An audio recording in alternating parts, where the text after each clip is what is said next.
కోనసీమ జిల్లా పి గన్నవరం మండలంలో AP skill development corporation ఆధ్వర్యంలో మెగా జాబ్ మేళా నిర్వహించారు. ముఖ్య అతిథులుగా ఎంపీ గంటి హరీష్ మాథూర్, బాలయోగి, ఎమ్మెల్యే గిడ్డి సత్యనారాయణ హాజరయ్యారు. నిరుద్యోగ యువకులకు ఉద్యోగ కల్పనే లక్ష్యంగా కూటమి ప్రభుత్వం పనిచేస్తుందన్నారు. నేను పుట్టవతోనే వికలాంగుడిని, కానీ గత ప్రభుత్వం ఎన్నో జాబ్ మేళాల్లో కండక్ట్ చేసింది. ఇప్పుడు వరకు నాకు జాబ్ రాలేదు. 5 వయసు వచ్చి 49 సంవత్సరాల్లో కుటుంబ పోషక నిమిత్తం కోసం ఈ జాబ్ మేళాకి రావడం జరిగింది. ప్లస్ ఎన్డీఏ ప్రభుత్వం ద్వారా ఈ జాబ్ మేళాల్లో నాకు ఖచ్చితంగా జాబ్ వస్తుందని ఆశించాను. వయసుతో సంబంధం లేకుండా క్వాలిఫికేషన్ బట్టి నాకు జాబ్ ఇప్పిస్తారని చూస్తున్నాం.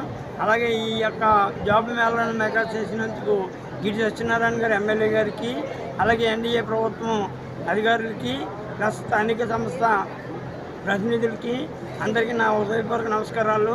ఈరోజు యువత పడుతున్న ఇబ్బందులను ఆనాడు ఎన్నికల ప్రచారంలోనే మేము అందరం గమనించడం జరిగింది.